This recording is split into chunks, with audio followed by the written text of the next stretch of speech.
Bienvenidas, bienvenidos a este programa de nuestra serie La Justicia que viene, los retos de la inteligencia artificial. Una serie que reflexiona sobre los distintos aspectos vinculados con el derecho de las nuevas tecnologías, de la evolución de estas tecnologías y en particular de la inteligencia artificial. Y el día de hoy vamos a platicar de un tema de lo más relevante para el mundo jurídico, que es el tema de la regulación. Saúl Añeris, muchísimas gracias por acompañarnos en este programa de Justicia TV, en el que hemos estado pues siguiendo un tema que tiene una velocidad y una versatilidad enorme y que se ha convertido en uno de los grandes desafíos de nuestro tiempo y seguramente para las generaciones venideras. La irrupción, déjenme decirlo así, de unas tecnologías que ya estaban ahí, que no son tan nuevas, pero que han tenido ahora una serie de desarrollos y de expresiones totalmente inusitadas. Y la gran pregunta, y con eso empiezo el programa el día de hoy con ustedes, es, ¿se puede, se debe, es pertinente, es necesario imaginar alguna suerte de regulación para esta evolución tecnológica o no? Saúl, empezamos contigo. Bueno, parte de la discusión y de la opinión pública ha girado en torno a la regulación a partir del surgimiento de OpenAI y de su juguete ChatGPT. Digo, lo menciono como juguete porque no necesariamente lo más relevante que tiene la inteligencia artificial. La inteligencia artificial generativa sirve para generar proteínas, para generar vacunas, que es mucho más interesante y más relevante para la humanidad.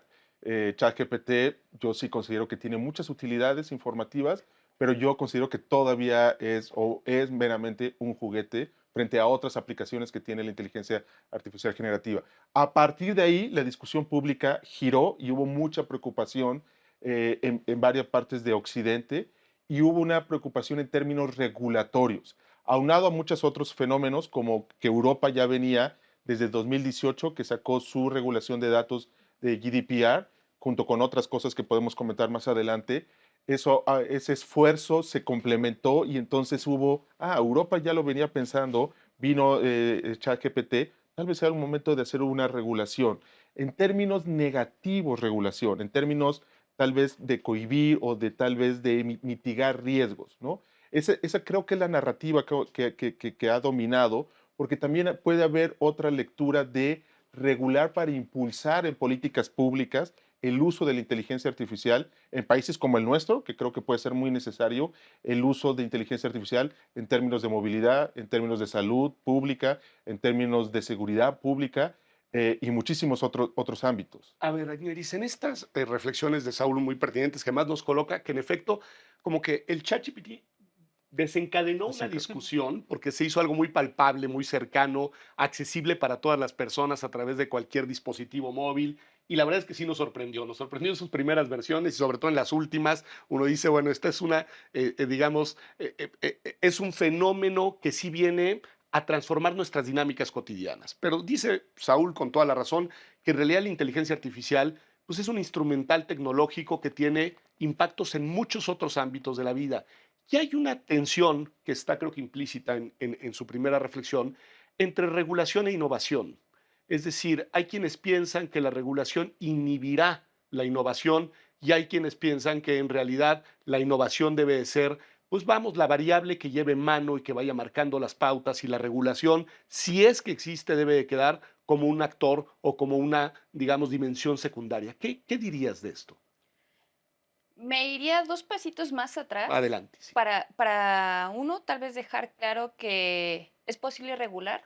Claro que es posible regular, lo hemos estado viendo principalmente con la Unión Europea, que es el fenómeno que ahorita está más en boga por ser el más discutido y que trae consecuencias bastante palpables con algo que se conoce y se ha estudiado bastante, que es el efecto Bruselas, cómo las discusiones del Parlamento Europeo van a tener consecuencias en otras regiones. Y por el otro lado, ¿es necesario? Depende. Siempre va a haber ahí este depende que a las personas abogadas nos encanta. Hay que justamente matizarlo y aquí es donde voy a responder más esta pregunta en la cual hay muchos enfoques desde donde regular. Ok. Lo que más hemos estado viendo son iniciativas regulatorias, no solo en la Unión Europea, sino que ya existen bastantes iniciativas regulatorias en lo que es toda América Latina, incluso México ha tenido iniciativas Desafortunadamente, estas iniciativas están mal enfocadas o mal entendidas porque quieren regular una herramienta que es gigantesca. Y la inteligencia artificial no es que sea buena o mala, blanca o negro. Al final del día, la inteligencia artificial es una herramienta que se nos está dando y que además es sumamente especializada y sumamente técnica, en lo cual también es necesario hacer diferencias. Partir de que no es lo mismo hablar de sistemas de inteligencia artificial en abstracto que hablar de sistemas de inteligencia artificial generativa. Cuando hablamos de ChatGPT, hablamos muchas veces de sistemas de inteligencia artificial generativa de texto, generativas de imágenes, generativas de audio y video, pero también, como ya lo mencionaba Saúl, existen herramientas aún más especializadas, sobre todo en el campo de la medicina, que pueden incluso se está estudiando sistemas generadores de órganos. Entonces, aquí vemos que los matices son todavía muchísimo más profundos y también cuando hablamos de sistemas de vigilancia o sistemas para auxiliar en las investigaciones, hemos visto fallas catastróficas en los cuales en Estados Unidos se ha señalado porque sistemas de inteligencia artificial indicaron que un posible responsable era una persona mexicana y bueno, detienen a esta persona de ascendencia latina, no necesariamente mexicana, Francisco Arteaga, y el señor Francisco Arteaga es detenido y lleva todo su proceso en prisión hasta que se resuelve que al señor Francisco Arteaga le tienen que dar toda la información del sistema de inteligencia artificial que tentativamente lo señaló como responsable de un delito donde no había testigos.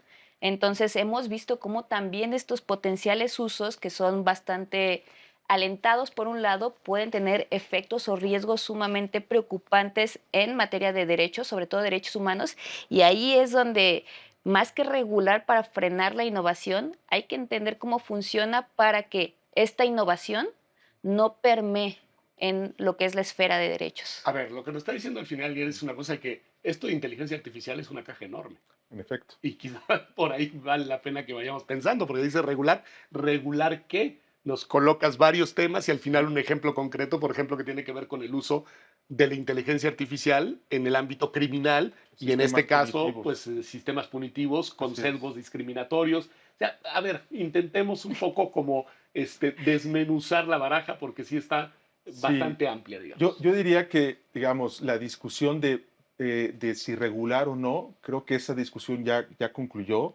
Digamos, sigue existiendo algunos centros o personas que insisten en que no hay que regular, de que el mercado esto lo va a acomodar, pero se ha vuelto muy marginal esas voces. Okay. Inclusive, estratégicamente, varias grandes empresas han tratado de ya establecer la postura de regular. O sea, regular sí. Sí, digamos, ¿no? Okay. Puede también haber una idea de que ellos quieren regular para ya cerrar ese mercado y que nadie más entre. Hay una discusión interesante al respecto, pero la discusión interesante está en cómo y qué regular, ¿ok?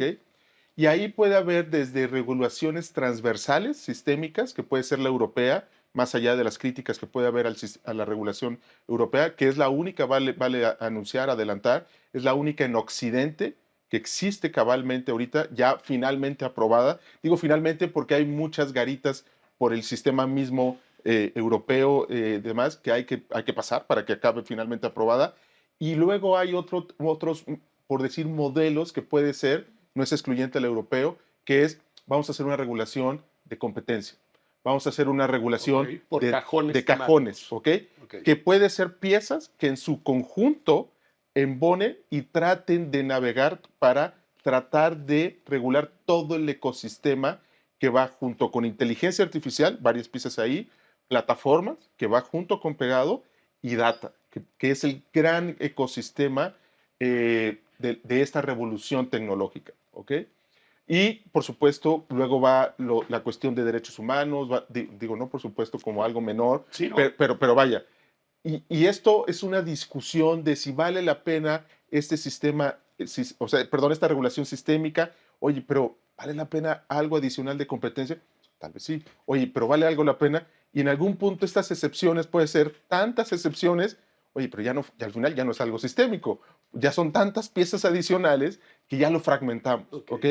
Y esa discusión sigue ahí, sí, se está abierta y está, mientras discutimos ahorita, se está discutiendo a su vez en este momento. De ahí la pertinencia de estar haciendo este programa hoy, pensando y más desde la perspectiva de cómo interpela al mundo del derecho, al mundo jurídico, porque cuando hablamos de regulación, pues de alguna manera es un eco vinculado con la profesión Totalmente. jurídica.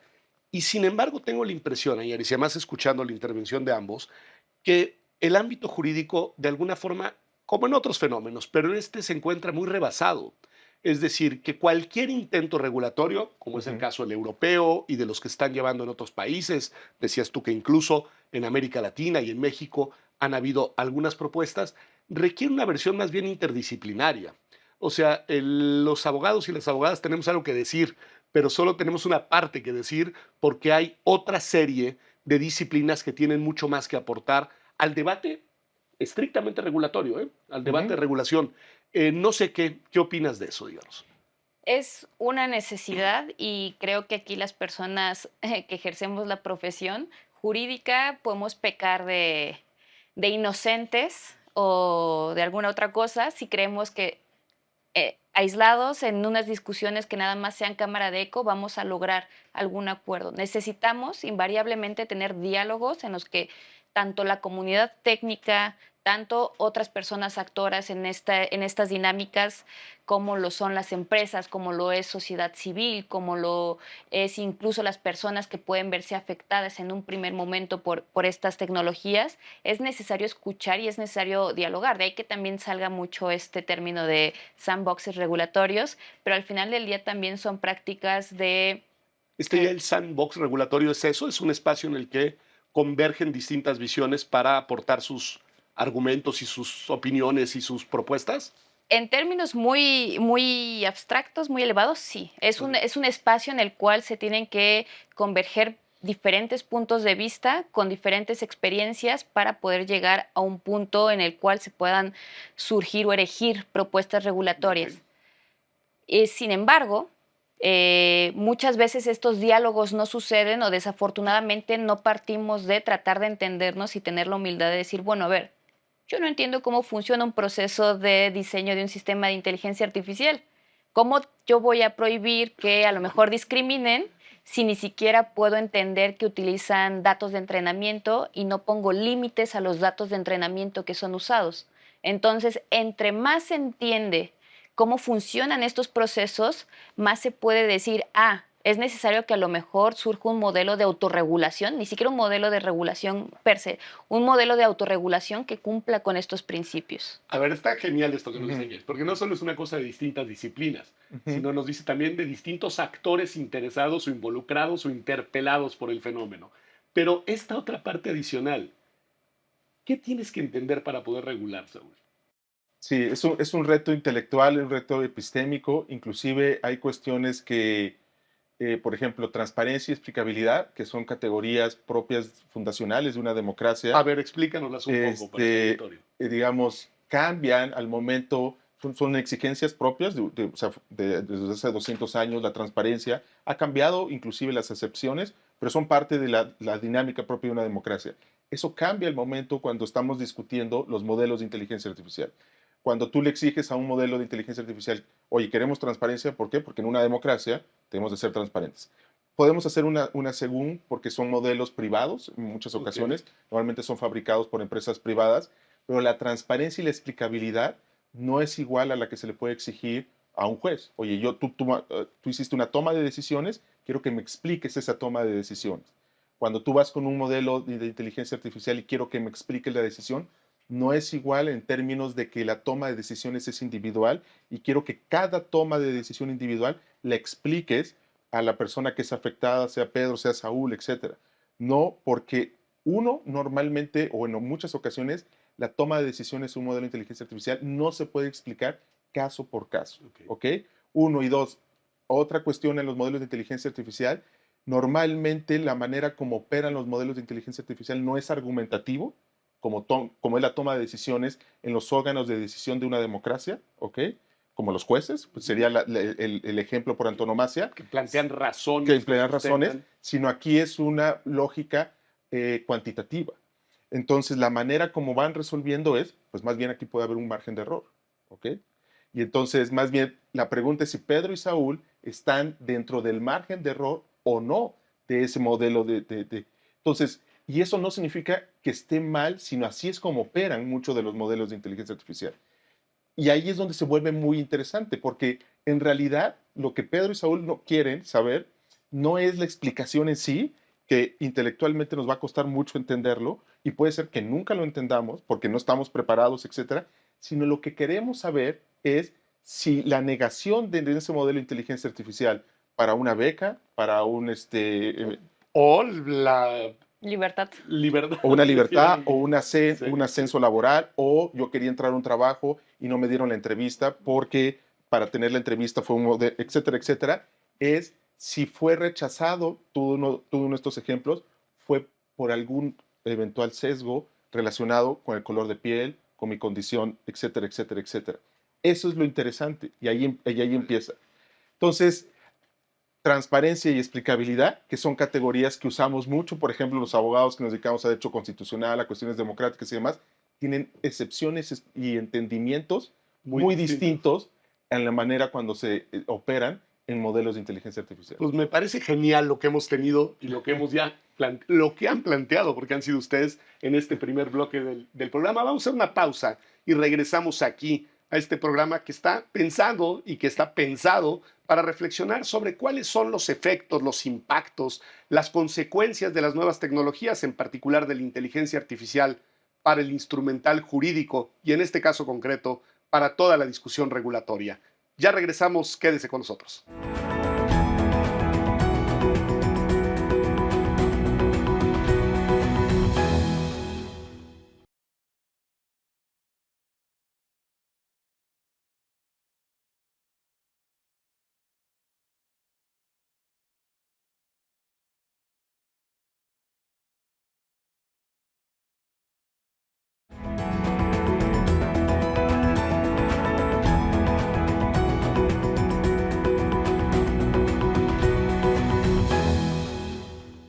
Ya estamos aquí de vuelta en este programa de Justicia TV, en el que estamos pensando en la justicia que viene, en los retos de la inteligencia artificial para el derecho y en concreto en la sesión de hoy en los desafíos regulatorios. Saúl Añeris nos contaban que uno de los modelos que va más avanzado en términos regulatorios es el modelo europeo. La Unión Europea ya tiene una legislación que, como dicen ustedes, ha sido pues muy discutida, ha sido polémica, pero al mismo tiempo se ha ido convirtiendo en un referente. Pero también en otras latitudes se han abierto debates regulatorios. Tú decías, Añeris, incluso en América Latina, incluso en México, no hemos llegado, digamos, a ningún puerto, pero la discusión está abierta. Pero hay dos referentes que son, digamos, igual que el de la Unión Europea, obligados. Uno de ellos, los Estados Unidos. Y ahí me gustaría, Saúl, si nos ayudas a reconstruir cómo va la discusión más o menos ahí. Y el otro que no podemos dejar de ver es China, ¿no? Porque pues es también, Claro. digamos, otro referente obligado cuando piensas en estos temas. Estados Unidos. Estados Unidos, creo que lo relevante para destacar, bueno, uno no tiene regulación todavía, pero lo relevante es que ya decidió regular. Creo que eso es muy relevante subrayarlo en un país reacio a regular por una tradición de cómo ve al Estado y su posición del Estado frente al mercado. Se decidió regular en el sentido, hay muchas iniciativas, sobre todo están muy preocupados con el tema de desinformación, por obvias razones a partir de la elección del 2016. Claro, hay muchas iniciativas en el Congreso de desinformación y relacionado con deepfakes. Okay. Pero el presidente Biden sacó primero una carta de derechos fundamentales y demás, que eso era, digamos, soft law, ¿ok? Y luego ya sacó una orden ejecutiva, ¿ok? La orden ejecutiva, digamos, es una especie de reglamento, digamos, para entenderlo como en contexto mexicano, una ley reglamentaria. Que viene del Poder Ejecutivo. Del Poder Ejecutivo. Poder Legislativo. Hay una discusión de si está comiendo la reserva de ley, digamos, en términos constitucionales. No tiene mucha fuerza porque no fue aprobada por el Congreso y es una carta, digamos, en el sentido de cosas que hacer. Básicamente lo que dice a lo largo de esta orden ejecutiva, bastante larga, bastante completa en el sentido que abarca varios puntos, cuestiones de protección al consumidor, cuestiones de comercio, cuestiones de deepfake, cuestiones, en fin. Dice, en 90 días se deben reunir tantos estos órganos para emitir tal cosa. En 180 días se deben de reunir otras agencias para emitir. Básicamente por ahí va. Obviamente la suerte de esta orden ejecutiva va atada a lo que pase en noviembre en las elecciones, ¿ok? Y el tercer ingrediente que yo agregaría, que es muy interesante, que ya va, que cristaliza un esfuerzo que lleva de varios meses tal vez años en Estados Unidos, es que mucho de lo que apoya esta orden ejecutiva es que la regulación, digamos, no tiene que ser en sentido estricto normativo a través de normas jurídicas, sino que mucho lo manda al Instituto Nacional de Estándares Técnicos de Estados Unidos, que en las siglas en el argot se le conoce como NIST, por su nombre en inglés, y que más bien es no que se establezcan regulaciones en normas jurídicas, sino, insisto, en estándares técnicos, y en vez de, por ejemplo, que sería lo análogo a las normas oficiales mexicanas, ¿ok? Las NOMS famosas, y en vez de, ¿qué hacen las NOMS? En vez de decidir, oye, ¿por qué aquí usamos kilogramos? ¿Ok? Entonces, ahí se va a decidir cómo, cuáles son los sesgos, qué es un sesgo, qué es un bias, y cómo qué es un margen de error, y todo ese tipo de definiciones que en el mundo de la inteligencia artificial son súper importantes. ¿Qué es entrenamiento? ¿Cómo debe ser la metodología mínima para construir un modelo de inteligencia artificial, para administrarlo una vez que lo empiezas, que el deploy lo echas a andar? ¿Cómo debes de regresar? ¿Cómo debes de procesar un ejemplo atípico? Todo ese tipo de cuestiones que tiene un enorme impacto y regulatorio en el día a día, eso está empezando a hacer en el NIST. Si tú te metes a la página hoy de NIST, ya hay una pestaña de inteligencia artificial. Y claro, ellos insisten que ellos no están regulando, que solo hacen estándares técnicos. Pero los los invito abogados a echarse un clavado a esa pestaña y empiezas a ver y dices, bueno, o sea, esto para mí ya es regulatorio. Hay tanta definición técnica súper interesante y súper relevante. ¿Y qué es lo más relevante para nosotros? Que si Estados Unidos cuaja este modelo, nos impacta inmediatamente. Claro. A ver, eso está interesantísimo, porque la apuesta europea, por lo que estoy viendo, fue de regulatoria en el sentido más tradicional del término, déjenme decirlo así. En cambio, lo que aquí Saúl nos está describiendo es que en el caso de los Estados Unidos, que además siguiendo una tradición cultural muy suya, están siendo más bien pragmáticos y están más bien, totalmente, digamos, improvisando en el sentido técnico, improvisando las decisiones adecuadas en el ámbito especializado, específico, técnico, ¿no?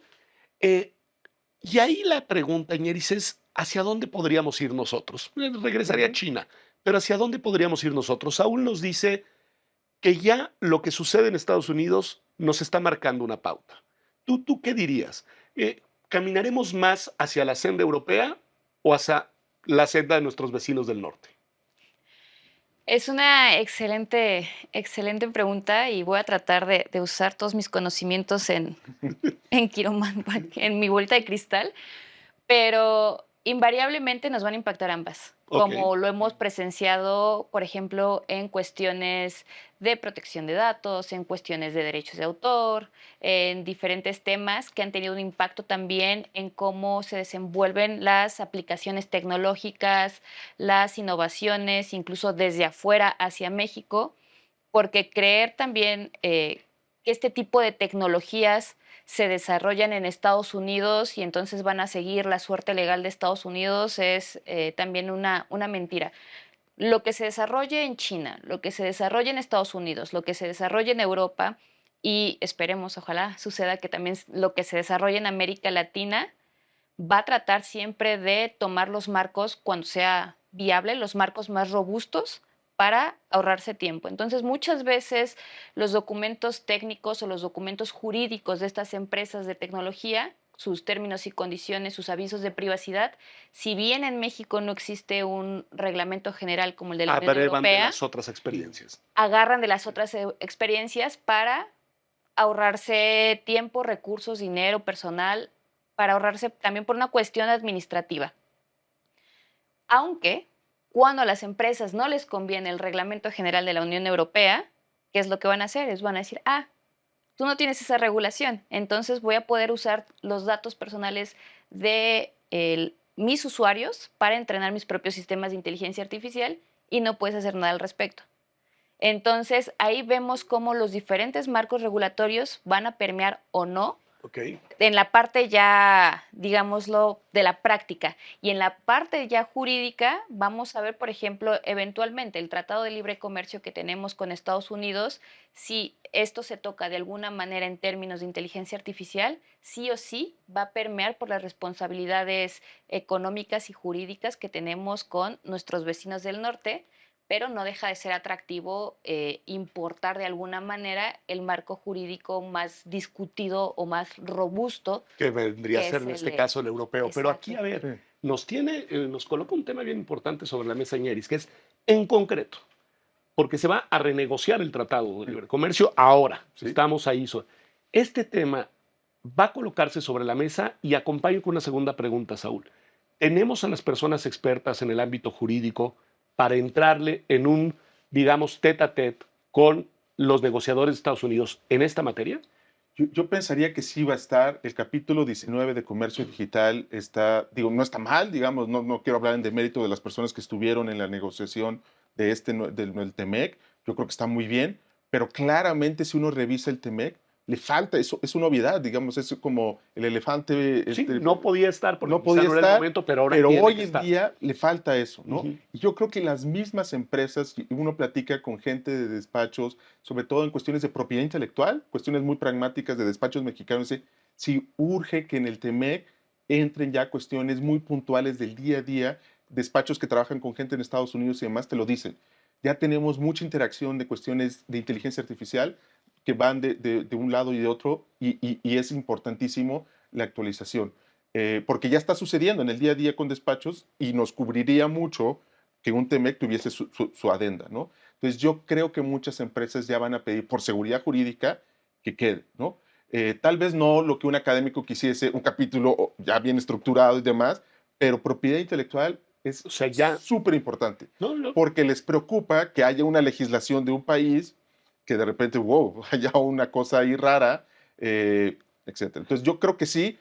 La segunda pregunta, yo no veo hasta el momento en el equipo de la siguiente administración en México los expertos, ¿ok?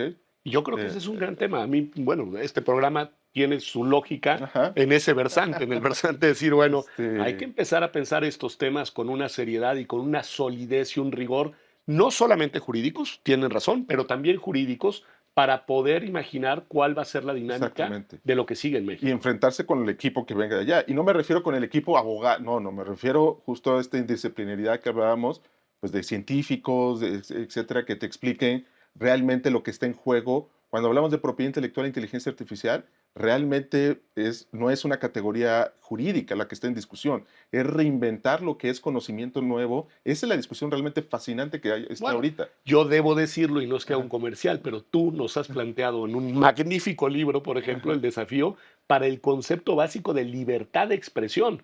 Y nos has dicho, y tienes razón, y el libro, la verdad, es contundente en eso, muchas que gracias. no lo es, que tenemos que repensar incluso la manera en la que concebimos conceptos tan básicos como la libertad de Libertad de expresión expresión. en este nuevo contexto tecnológico. Pero tú, Añeris, nos has colocado sobre la mesa en 2 o 3 ocasiones a la industria.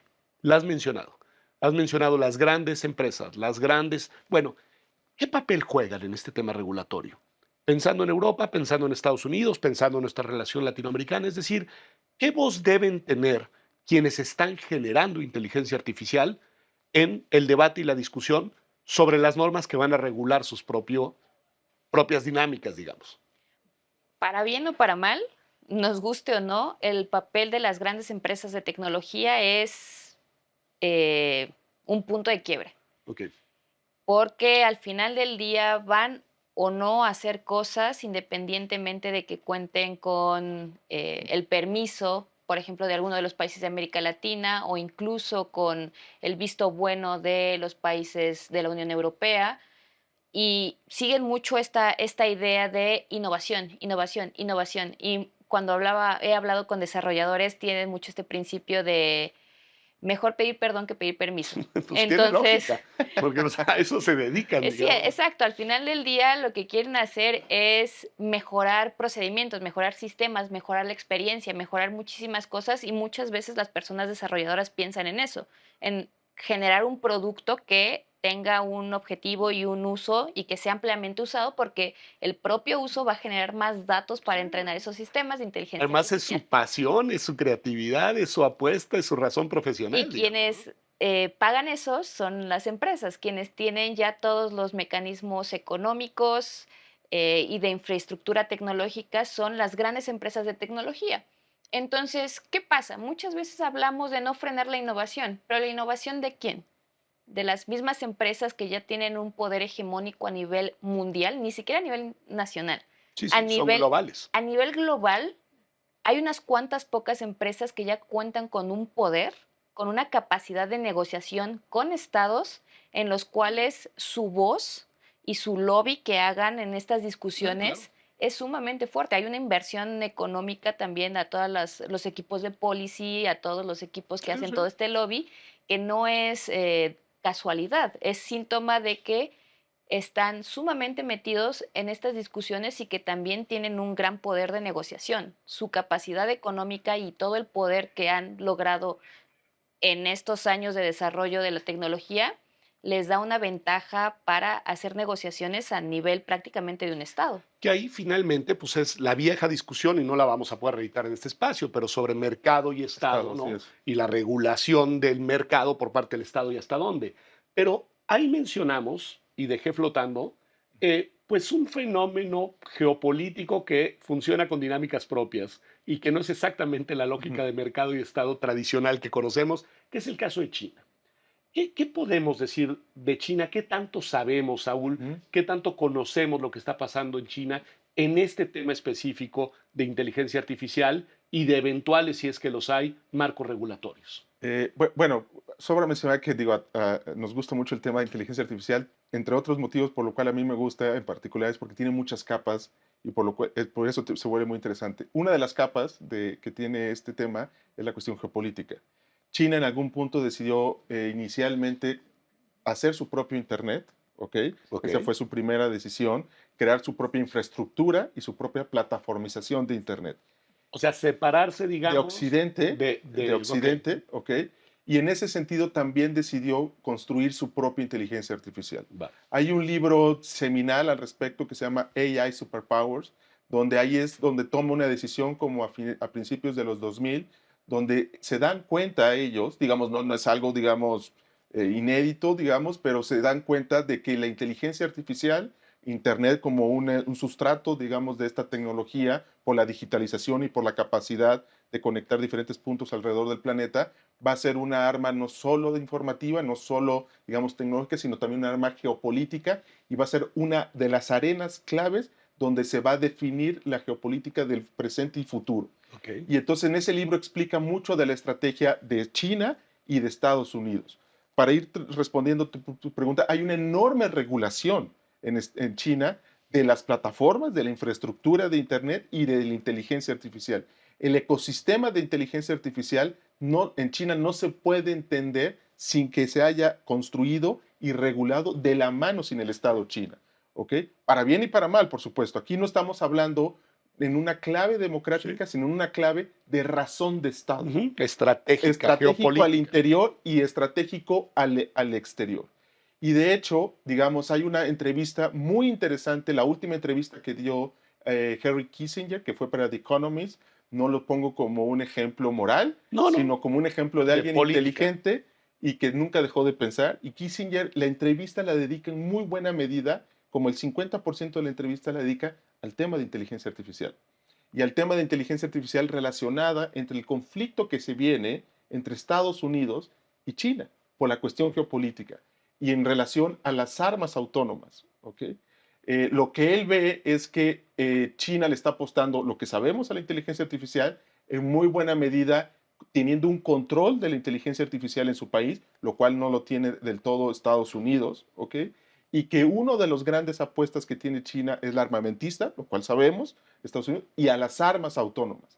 Y que ese tema es algo que puede desatar un conflicto estructural en el planeta y que es clave que eso se zanje entre las dos potencias. Entonces, es un enorme control que tiene China, es un enorme modelo regulatorio, no solo para controlar al interior, sino para definir el rumbo Y una de las piezas claves que no se está discutiendo de manera abierta es lo de las armas autónomas. Occidente ha dicho eso debe de estar proscrito y por tanto no hay que abrirlo en la discusión. Ha sido más o menos la posición de Occidente. Yo creo que es un error, Ok. porque esto va a avanzar y creo que lo mejor es, o sea, va a avanzar y va a quedar en un mercado negro, ¿ok? Lo mejor Lo mejor es abrirlo discutirlo. y entrar a la regulación. A ver, es interesantísimo el enfoque que le han dado y hacia dónde ha ido girando esta reflexión, porque al final una de las cosas que nos dicen en estas dos intervenciones es, estoy simplificando mucho, pero en el modelo occidental, déjenme decirlo así, y me centro en Estados Unidos, son las grandes empresas las que llevan mano, digamos, en los desarrollos y también en las discusiones y las que tienen una gran capacidad de incidir en dónde y cómo se va a llevar a cabo el debate regulatorio. Y en el caso de China, lo que nos dice Saúl es muy interesante porque es un poco al revés, es decir, es desde el Estado, desde donde se diseña estratégicamente hacia dónde van los desarrollos tecnológicos. Es decir, no hay una escisión industria-Estado, sino que Exacto. está incorporado dentro de la Y lógica de estatal. hecho, o sea, digamos, la inteligencia artificial depende de muchas cosas, de los chips, de cuestiones inclusive minerales y demás, etcétera. Y si uno le da seguimiento a las noticias internacionales y demás, Taiwán va dentro de eso. Muchos de los conflictos internacionales y la tensión Estados Unidos-China, el sustrato de muchas de las tensiones internacionales es en relación con la inteligencia artificial. Uno piensa, es que toda la inteligencia artificial son modelos de datos. No, Taiwán es porque es un hub de chips que se lo quiere quedar China y Estados Unidos no lo quiere soltar. Eso está conectado con el gran proyecto de Biden para que México produzca chips y ya no dependa de Taiwán. Entonces, ahí es donde se vuelve realmente fascinante o más fascinante todavía esta discusión. Que además nos lleva a la dimensión global de la Exactamente. discusión, ¿no? Claro, que al final del día no podemos perder de vista eso. Es tan complicado discutir de cuestiones regulatorias porque es una cuestión que cada vez más tiene efectos extraterritoriales y efectos globales. Entonces estamos viendo que al final del día, ¿quiénes están liderando estas discusiones? Las están liderando la Unión Europea, las están liderando Estados Unidos, la está liderando China por su parte, y al final del día, ¿cuál es la competencia de negociación que tiene México aislado en comparación con estas grandes potencias económicas, su capacidad política de negociación en estas discusiones? Desafortunadamente México se queda a un lado, América Latina también se queda rezagada en ese sentido, pero a mí me gusta ver a Brasil siempre también como Sí. una potencia latinoamericana en estas discusiones y que al día de hoy están teniendo la discusión de la iniciativa de ley en materia de inteligencia artificial y que en su momento Brasil dio un ejemplo sobre lo que fue el marco civil de Internet, que al día de hoy es un marco que se sigue implementando, se sigue usando y que han logrado sancionar a empresas, a plataformas y también han tenido su capacidad de decir, a ver, la soberanía del Estado se va a respetar y vamos a regular en torno a proteger derechos, sí, pero que las empresas también no se olviden de que Brasil importa y nuestra economía importa y si quieren jugar en esta arena van a tener que también seguir las pautas que Brasil, el Estado, indique. Interesante que coloque a Brasil como uno de los ejemplos pensando en Sudamérica, digamos. Coincido, Brasil claramente es la punta de lanza. También ha tenido, digamos, buenos avances. Luego con Bolsonaro también hubo avances en ese sentido electoral, no positivos, digamos. Pero Brasil es la punta de lanza de Sudamérica. No es sorpresa que OpenAI, digamos, solo tiene una oficinita hasta el momento internacional en Sudamérica, que Y está en está en Brasil. Brasil. Quiere abrir en México, que por obvias sería como el lugar donde estaría más desarrollado, pero en el sexenio del presidente López Obrador no se impulsó nada de inteligencia artificial, lo cual es extraño para OpenAI. Ellos esperan que en este sexenio de la presidenta Claudia Sheinbaum haya un giro, pero Brasil claramente es punta de lanza, tanto en Internet como en inteligencia artificial. Como el tiempo es cruel, vamos a tener que ir avanzando hacia esta discusión en Totalmente. México, porque ya la trajo Saúl y me parece muy importante. Yo sé que aquí no podemos hacer profecías ni aventurar tampoco pues, escenarios que no dependen de decisiones propias, pero ¿tú crees, señores, que van a haber condiciones para una discusión más robusta desde el punto de vista de las políticas de Estado, de las políticas públicas, en esta nueva administración? Yo creo que hay algunos indicadores interesantes, algunas designaciones interesantes, ¿no? La creación de una secretaría de ciencia, tecnología, Ujú. en fin, creo que es un dato, y la creación también de una oficina que por el momento parece ser algo más de gestión de la administración pública en Ujú. cuestiones tecnológicas, pero con un nombramiento, el de José Merino, que también es interesante, porque es Sin un hombre duda. que conoce de esto. ¿Qué dirías, Tony? Me parece que existe todo un escenario para que se puedan tener estas discusiones robustas. Okay. Pero lo que me preocupa es caer en estas cámaras de eco, donde únicamente vamos a invitar, donde únicamente vamos a escuchar a quienes hagan eco de lo que nosotros queremos, Claro. hacia dónde queremos ir. Entonces, eso también es sumamente preocupante porque a pesar de que se tiene el escenario, a pesar de que se puede llegar a tener a muchas personas actoras que se involucren en este Hay que panorama, evitar, digamos, la discusión autorreferente. exacto, hay que Okay. evitar la discusión autorreferente en la medida de lo posible y darle lugar y voz a todos estos jugadores, nos gusten o no nos No, no. gusten, coincidamos o no coincidamos, escuchar todas las voces involucradas en estos temas es indispensable para que podamos llegar a un puerto seguro y tener una regulación así nunca va a satisfacer a todas las personas. Eso hay que tenerlo claro. Pero una regulación con la que la mayoría no esté en fuerte desacuerdo. Pero a ver, yo creo que lo has colocado en varias intervenciones. Si voy con Saúl, has hablado de la importancia de escuchar a la industria, no puedes no escucharla, a la sociedad civil organizada interesada en estos temas, que la hay. Por supuesto que también hay que escuchar, pues digamos, a las instituciones garantes de derechos, porque aquí hay un montón de Ujú. derechos involucrados. Y hay un terreno en el cual hay que decirlo, Saúl, porque pues los tres de alguna manera tenemos que ver, que es el académico, el universitario, Ujú. la universidad pública, la universidad privada, que yo creo que pueden y han aportado mucho Sí, junto claro. con el foro jurídico a estos temas. ¿Crees que hay condiciones para que esto que dice Añari se pueda dar? Una discusión robusta y una discusión en términos en verdad abiertos, en verdad con una visión de largo plazo, una visión más de Estado, digamos, y no necesariamente de una gestión, de una administración de gobierno. Bueno, sí, en la academia yo sí, no sé si en el gobierno y demás haya condiciones. Pero Sí, la respuesta es qué sí. avisoras? Sí, yo creo que el encuadre debe ser, en el caso de México, más primero plantear, aprovechar la inteligencia artificial para el uso y impulsar políticas públicas, Ok. ¿ok? En el entendido que usar inteligencia artificial para políticas públicas y resolver problemas de país, a su vez, de esa manera es indispensable aparejado la regulación. Ok. Es decir, vamos a resolver problemas del país con políticas públicas. Eso implica entender que hay una nueva regulación de datos públicos, ¿ok? Y de datos privados también, ¿ok? Oye, necesitamos entrar al sistema de salud para, por ejemplo, el cáncer de mama, necesitamos sesgos, ¿ok? Oye, que necesitamos, normalmente los modelos no los hace el Estado, los hacen empresas privadas, necesitamos una nueva lógica de contratación para ensamblar bien el objetivo de política pública con el modelo de inteligencia artificial y así sucesivamente, Ujú. ¿ok? Pero yo creo que también México tiene muchos déficits, la nueva administración tiene muchos retos, tiene poco dinero, o sea, todos esos asegúnes, para eso la inteligencia artificial podría ser no solo una gran herramienta, sino podría inclusive abaratar muchos problemas y muchas soluciones. Entonces, yo entraría bajo esa lógica política pública y en la política pública muchas mini regulaciones y sesgos. No es el enfoque que se le está dando en las más de 40 iniciativas que tiene el No. Congreso.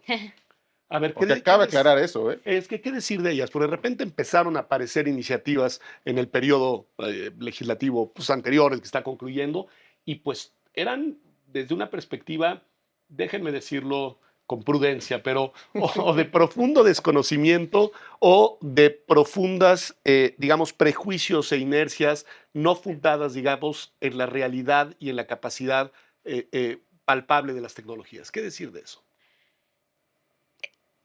Todas esas iniciativas son reflejo de cómo está o conformado el estado actual de discusión en el país, Ok. y hay que decirlo como es. El estado actual de discusión de estos temas es pobre, es deficiente, y todas estas iniciativas reflejaban, ya lo bien lo decías, un profundo desconocimiento en la materia. Ok. Y este Coincido, profundo ¿eh? este profundo desconocimiento al final del día también se ha matizado o se ha visto impulsado por la popularidad política que trae aparejado hablar de inteligencia artificial. Es el fetiche del momento. Todo mundo quiere hablar de inteligencia artificial. Ya tenemos miles de millones de personas expertas en inteligencia artificial, pero nadie entiende qué es la inteligencia artificial y esto se ve reflejado en estas iniciativas. ¿Cómo cambiar eso?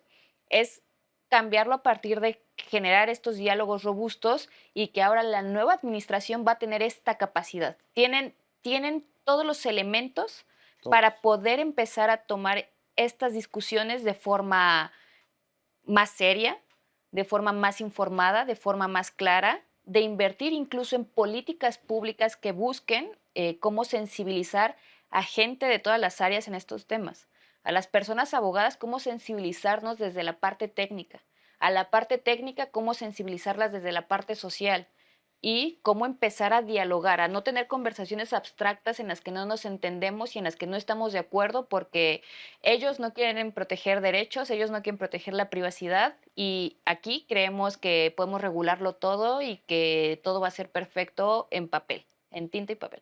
Entonces, tener estos diálogos o empezar con estas políticas públicas que busquen educar de alguna manera es una estrategia inicial para que podamos robustecer estas conversaciones y creo que ahí también la academia tiene un papel sumamente importante como habilitador de necesitamos educar, entonces ¿cómo empezamos? Vamos a juntar personas de todas estas áreas y vamos a diseñar, vamos a proponer un curso para juzgadores, que es lo que sucede en A Colombia. ver, ibas a ponerlo de juzgadores y era lo que quería preguntar, porque en efecto las iniciativas que yo lo reconozco, que se han Ajá. hecho desde la universidad privada, desde la Claro. universidad pública, son interesantes, pero quizá no están llegando a los actores que toman las decisiones. Totalmente. ¿Qué diríamos, Saúl? Porque hemos hablado de regulaciones legislativas, las iniciativas están en ámbito legislativo, Ajá. de toda esta parte técnica, que creo que tienes toda la razón, que hay segmentar por temas y escuchar a los expertos y a Ajá. las expertas en los temas concretos. La dimensión judicial. Estamos en un canal, Ujú. en el canal del Poder Judicial. Judicial de la Federación. ¿Qué papel pueden jugar o deben jugar las y los juzgadores, más allá de las vicisitudes y el contexto de discusión que Ajá. hay hoy en torno a la reforma o no reforma judicial, sino como función jurídica, como función judicial en estos temas? Bueno, hay dos cuestiones. Una, bueno, cada vez se empiezan a llegar más casos, ¿ok? Hay un caso de intermediario en la Corte, en la Suprema Corte, que lo tiene el ministro Ortiz Mena, Ajá. muy importante, ¿ok? Donde se va a analizar la famosa inmunidad, esta análoga a la sección 230 en Estados Unidos, está el capítulo, que está en el capítulo 19 y demás, y empiezan a llegar más casos. Creo que tiene que haber una pedagogía de los jueces al respecto, ¿ok? Yo platicando con algunos jueces y demás, no conocen este tipo de discusiones, ¿ok? Están entrenados en otro derecho, tiene que haber un nuevo entrenamiento respecto a este tipo de discusiones. Están llegando casos de plataformización, no necesariamente sobre inteligencia artificial, pero empezarán a llegar. Con el reto que tienen los jueces, que están llegando casos, pero sin ninguna ley que desarrolle esto, ¿ok? Ok. Entonces está llegando, oye, pero hay No una tienes un legislación, marco no hay un legislativo. marco legislativo Claro. explicativo, lo cual hace más complejo su tarea de juzgador, lo reconozco. Y la otra cuestión es que, a diferencia de la reforma judicial que está en discusión, que no me parece la correcta, yo creo que hay dos grandes reformas pendientes, la local, ¿ok? Ok. Y otra gran reforma judicial que es pendiente es la digitalización y automatización. Por supuesto, esto implica mucha discusión de qué digitalizar y en qué términos automatizar, pero yo creo que el Poder Judicial Federal y el local, en el local ya hay inclusive un mandato en el nuevo Código Nacional de Procedimientos Civiles y Civiles y Familiares, familiares. pero creo que debe de avanzarse en reducir el papel, reducir la burocracia para efectos de una digitalización y mayor automatización. No podemos quedarnos como sociedad y como Poder Judicial Federal solo, no digo que sea un avance menor, pero solo en el expediente electrónico y demás. Han sido avances muy importantes. Hay que seguir dando pasos en esa línea para automatizar más procesos al interior de la administración de justicia. Con un dato que agrego, Saúl, y que tiene que ver con lo que dices. De hecho, aquí también en esta serie hemos tenido un programa sobre el tema, es si no tienes digitalizada la información, no puedes usar las herramientas de inteligencia artificial para Lo subrayo aprovecharlas, esto porque es la línea de la ministra Piña. La ministra Piña es parte de su Claro. programa y digitalizar, digo, que es un chiste, ¿ok? Digitalizar no es tenerlo en PDF, No, ¿ok? sí. Implica más Más cosas que digitalizarlo. ¿Ok? Y sin eso no se pueden utilizar las nuevas herramientas y no se Es pueden. el primer paso. Añeris, Colombia, lo mencionaste en el caso, dijiste cómo lo hacen en Colombia con los jueces. Cuéntanos un poquito.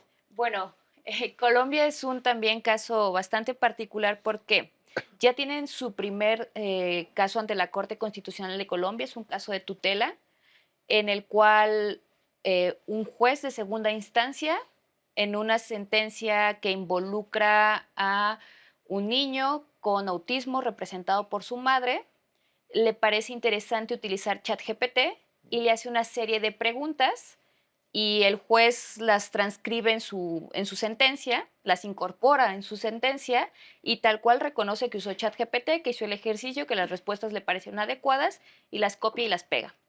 ¿Qué es lo que pasa? Que esta sentencia es recurrida por el uso de esta plataforma, que no, bueno, por el uso de esta tecnología que no es objetiva, que tiene un marco, un sesgo de error bastante elevado, que ya ha cometido lo que se conoce alucinaciones.